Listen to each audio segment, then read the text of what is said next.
तो स्वागत है आप लोगों का एटी गुरुकुल क्लासेस में।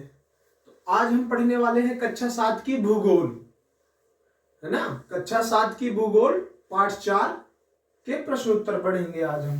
पाठ 4 वायु, जो हमारे पाठ का नाम है वो है वायु। तो चलिए हम सीधे क्वेश्चन की ओर चलते हैं, प्रश्न की ओर। पहला प्रश्न है, वायुमंडल किसे कहते हैं? उत्तर, हमारी पृथ्वी चारों ओर से वायु की घनी चादर से घिरी हुई है, जिसे वायुमंडल कहते हैं। हमारी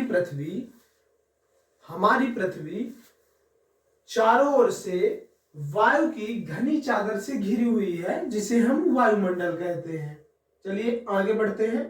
प्रश्न 2, वायुमंडल का अधिकतर भाग किन दो गैसों से बना है? वायुमंडल का अधिकतर भाग किन दो गैसों से बना है? तो वायुमंडल का अधिकतर भाग दो गैसों से बना है। पहला नाइट्रोजन और दूसरी ऑक्सीजन। तो नाइट्रोजन जो होती है वो 78% पाई जाती है और ऑक्सीजन 21%, है ना। जो बची 1% तो उसमें आर्गन हो गई, कार्बन डाइऑक्साइड हो गई और अन्य सभी गैसें पाई जाती हैं। अब आगे बढ़ते हैं। तीसरा क्वेश्चन है, वायुमंडल में कौन सी गैस हरित गृह प्रभाव पैदा करती है ना। तो वायुमंडल में कार्बन डाइऑक्साइड, क्लोरोफ्लोरोकार्बन और कार्बन मोनोऑक्साइड गैस हरित गृह प्रभाव पैदा करती है। कौन सी गैस है?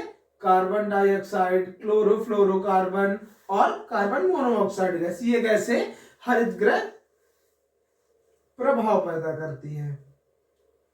अब अगला क्वेश्चन है हमारा, मौसम किसे कहते हैं? मौसम किसे कहते हैं? आप जानते हैं कि मौसम हमेशा बदलते रहते हैं। जैसे अभी ठंडी का मौसम चल रहा है, फिर कुछ समय बाद गर्मी का मौसम चलेगा, है ना। तो इसी तरह है, मौसम किसे कहते हैं? किसी निश्चित स्थान पर निश्चित समय में पाई जाने वाली वायुमंडलीय दशाओं को मौसम कहते हैं।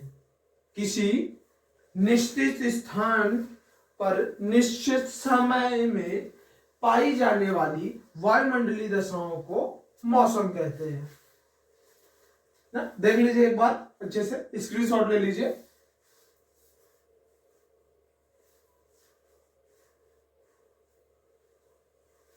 चलिए चलते हैं अगले क्वेश्चन की ओर।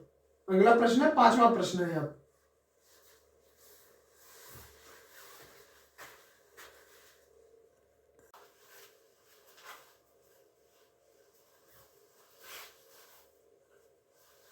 चलिए, तो हमने मौसम पढ़ लिया है। अब अगले क्वेश्चन 5वें प्रश्न में जाते हैं ना। तो 5वां प्रश्न है, वर्षा के 3 प्रकार लिखिए, है ना। तो वर्षा हमारी कितने प्रकार की होती है? 3 प्रकार की। तो तीनों प्रकार लिखना है ना। पहली वर्षा है संवाहनीय वर्षा, दूसरा प्रकार है पर्वतीय वर्षा और तीसरा प्रकार है चक्रवाती वर्षा, है ना। तो वर्षा कितने प्रकार की होती है? 3 प्रकार की।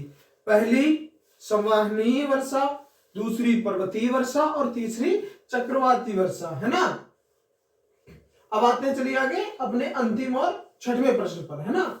ये चौथे पाठ का लास्ट प्रश्न है। वायुदाब क्या है? क्या वायुदाब क्या है? तो इसके आंसर है, पृथ्वी की सतह पर वायु के भार द्वारा लगाया गया दाब वायुदाब कहलाता है। तो वायुदाब क्या है? पृथ्वी की सतह पर वायु के भार द्वारा लगाया गया दाब वायुदाब कहलाता है। ठीक है, तो यहां पर हमारा चौथी इकाई खत्म हुई। इसके कुछ ऑब्जेक्टिव बचे हैं, जिसको नेक्स्ट वीडियो में करवा दिया जाएगा, है ना। तो अगर जो आपको वीडियो अच्छा लगे तो प्लीज सब्सक्राइब कीजिए, लाइक कीजिए।